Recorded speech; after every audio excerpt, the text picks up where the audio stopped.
27واں پارہ سورۃ الواقعہ آیت نمبر 82۔ اعوذ باللہ من الشیطان الرجیم، بسم اللہ الرحمن الرحیم۔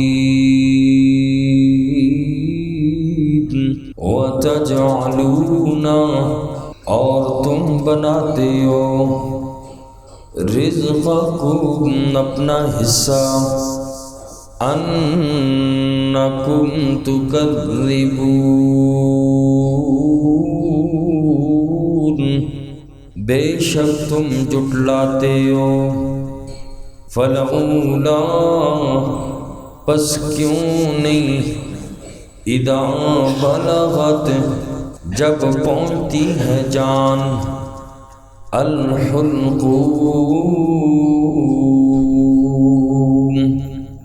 حلق تک، وانتم حینئذ، اور اس وقت تم تنظرون، دیکھ رہے ہوتے ہو۔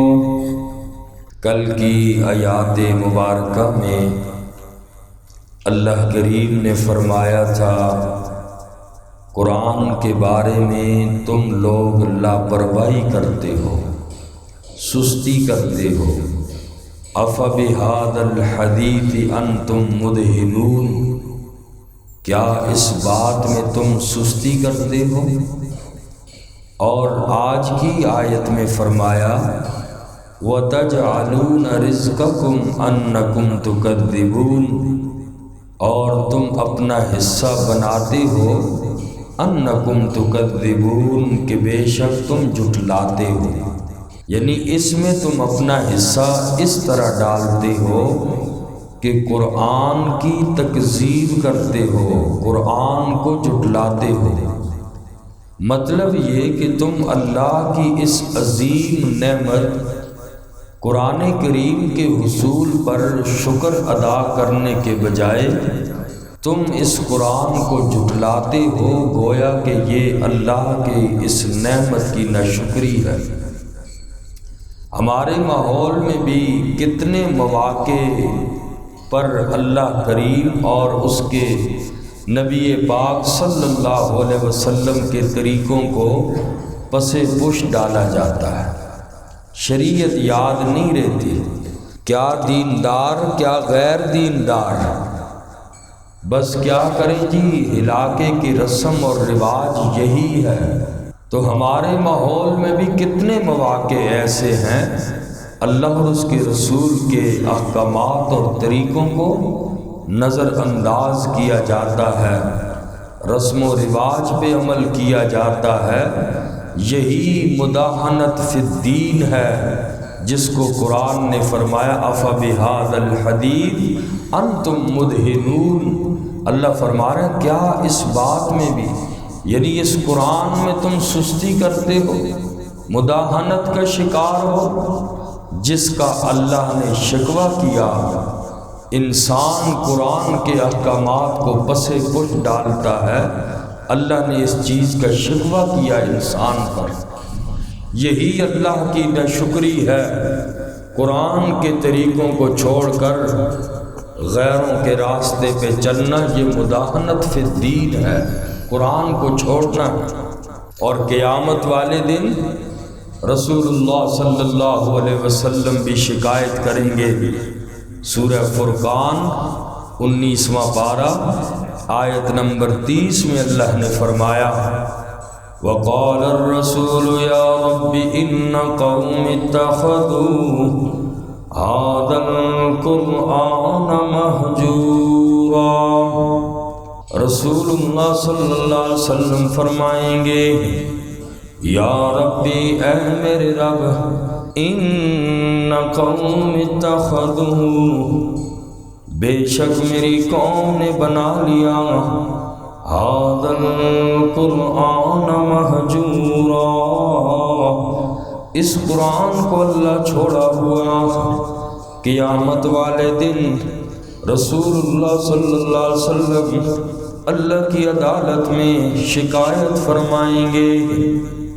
مسلمان کے لیے ڈرنے کا مقام ہے، اگرچہ یہاں قوم سے مراد کافر لوگ ہیں۔ وقال الرسول یا رب ان قومی، اے اللہ میری قوم نے قرآن کو چھوڑ دیا تھا۔ مفسرین نے لکھا قومی سے مراد کافر ہیں، لیکن مسلمانوں کے لیے بھی ڈرنے کا مقام ہے کہ اگر مسلمان ہونے کے باوجود قرآن کو پس پش ڈال دیا تو کہیں گے کہ وہ اس مسلمان اس سنگین جملے کا مصداق نہ بن جائیں۔ اگر مسلمان قرآن کو پس پش ڈالیں گے تو پھر ایسا نہ ہو کہ اس جملے کا مصداق مسلمان بھی نہ بن جائیں، اللہ کے نبی شکایت نہ کر جائیں۔ اور قیامت کے دن نبی پاک صلی اللہ علیہ وسلم شفاعت کے بجائے اگر شکایت کر بیٹھے، ہمارا سہارا کیا ہے؟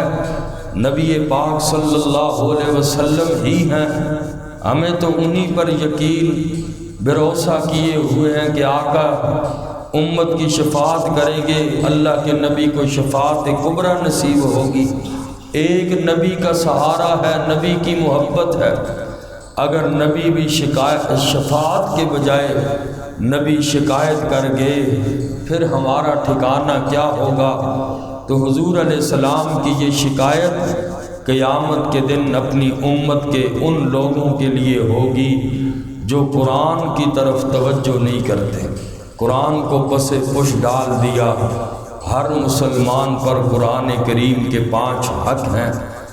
سب سے پہلا حق یہ ہے کہ انسان اس قرآن پر ایمان لائے کہ یہ منزل من اللہ ہے، اللہ کی طرف سے نازل شدہ ہے۔ ہمارا ایمان ہے کہ یہ سچی لا ریب کتاب ہے۔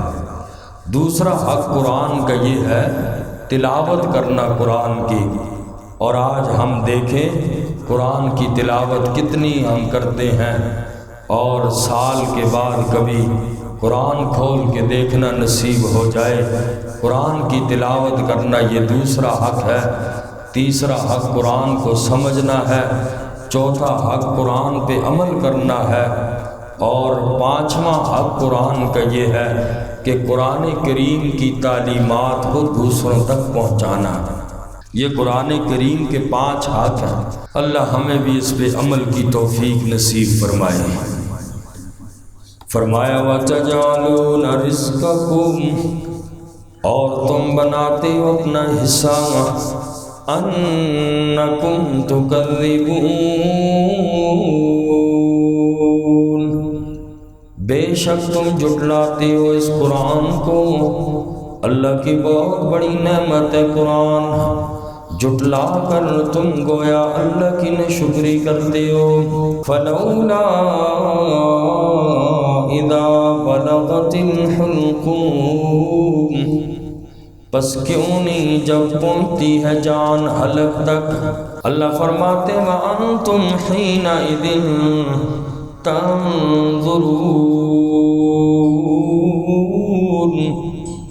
اور تم اس وقت دیکھ رہی ہوتی ہو۔ وَنَحْنُ أَقْرَبُ إِلَيْهِ، اور ہم زیادہ قریب ہوتے ہیں اس کے، مِنْكُمْ تم میں سے، وَلَكِنْ لَا تُبْصِرُونَ، اور لیکن تم دیکھ نہیں سکتے۔ نزع کے وقت انسان کی بے بسی کا ذکر فرمایا، فلولا اذا بلغت الحلقوم، بس کیوں نہیں جب انسان کی جان حلق تک پہنچ جاتی ہے، روح نکلتی ہے۔ نزع کے وقت انسان کی بے بسی کو رب نے بیان کیا کہ جس وقت انسان پہ یہ حالت طاری ہوتی ہے، اور فرمایا تم مرنے والے کی حالت دیکھ رہے ہوتے ہو مگر کسی کا کوئی بس نہیں چلتا۔ مریض کے ارد گرد کتنے ڈاکٹر جمع ہوتے ہیں، ہر کوشش کرتے ہیں، مگر جس کا وقت آ چکا ہے اس کو کوئی نہیں بچا سکتا۔ فرمایا ایسی حالت میں اگرچہ مرنے والے کے عزیز و اقارب، یار دوست، رشتہ دار اس کے قریب تر ہوتے ہیں اور دیکھ بھی رہے ہوتے ہیں، مگر اللہ فرماتے ہیں نحن اقرب الیہ منکم، رشتہ دار اتنے قریب نہیں، اس کے پاس بیٹھنے والے اس کے اتنے قریب نہیں، نحن اقرب الیہ منکم، جتنا میں اللہ اس کے قریب میت کے ہوتا ہوں۔ اور فرمایا تم کتنے قریب ہوں گے، لیکن میں اللہ تم سے بھی زیادہ قریب ہوتا ہوں، اور ہم تمہیں اللہ فرماتے ہیں دیکھ رہے ہوتے ہیں مگر تم ہمیں نہیں دیکھ سکتے۔ وَنَحْنُ أَقْرَبُ إِلَيْهِ مِنْ حَبْلِ الْوَرِيدِ، اللہ تو انسان کی شاہ رگ سے بھی زیادہ قریب ہے۔ اور اگلی آیت میں فرمایا فَلَوْلَا إِن كُنتُمْ غَيْرَ مَدِينِينَ، فَلَوْلَا پس کیوں نہیں، ان کنتم غیر مدینین کہ تم بدلہ نہیں دیے جاؤ گے۔ اللہ پوچھ رہے ہیں کہ دیکھو موت دینے والا میں اللہ، میں دیکھ رہا ہوتا ہوں، کوئی بھی چیز اللہ کے قبضہ اقتدار سے باہر نہیں ہے، پھر تم کیسے سمجھتے ہو کہ تمہیں بدلہ نہیں دیا جائے گا، تمہیں جزا اور سزا نہیں ملے گی، تم کسی حکم کے پابند نہیں۔ فرمایا اگر ایسی ہی بات ہے، اگر تم دعوے میں سچے ہو تو اپنے عزیز کے جسم سے نکلنے والی روح کو واپس کیوں نہیں لٹا لیتے؟ اگر تم اللہ کو نہیں مانتے، اللہ کی قدرت کو نہیں مانتے، اللہ کے قبضہ اقتدار کو نہیں مانتے، کیا تم اللہ سے بچ نکلو گے؟ اللہ نے میدان محشر لگایا ہوا ہے، جمع کرے گا اللہ، اور تمہاری بے بسی دنیا میں بھی یہ ہے، اللہ فرماتے ہیں روح نکل رہی ہو، ساری دنیا مل جائے، روح کو لٹا نہیں سکتی۔ فرمایا تمہاری حیثیت کیا ہے، تم اللہ کو کیوں نہیں مانتے، اللہ تبارک و تعالیٰ کی قدرت کا کیوں انکار کرتے ہو؟ اگر اپنے دعوے میں تم سچے ہو، اپنے عزیز کے جسم سے نکلنے والی روح کو واپس کیوں نہیں لٹا لیتے؟ اگر ہمت ہے اسے موت کے منہ سے نکال کر دکھاؤ، اللہ فرماتے۔ تو فرمایا اگر یہاں دنیا میں بے بس ہو تو تم آخرت میں بھی بے بس ہی ہوں گے، تم اللہ کے سامنے کچھ بھی نہیں کر سکتے، لہٰذا اسی کے اندر خیر ہے کہ تم لوگ اللہ کی دنیا کے اندر بھی توحید کے قائل ہو جاؤ، اللہ کی قدرت کو مانو تاکہ آخرت میں بھی کامیاب ہو سکو۔ فرمایا فَلَوْلَا إِن كُنتُمْ غَيْرَ مَدِينِينَ، پس کیوں نہیں، ان کنتم غیر مدینین، کہ تم بدلہ نہیں دیے جاؤ گے، ترجعونہا، کیوں نہیں لٹا لیتے اس کو، یعنی اس روح کو جو نکلنے والی ہے، ترجعونہا، کیوں نہیں لٹا لیتے اس کو، ان کنتم صادقین، اگر تم اپنے دعوے میں سچے ہو۔ اللہ پاک ہم سب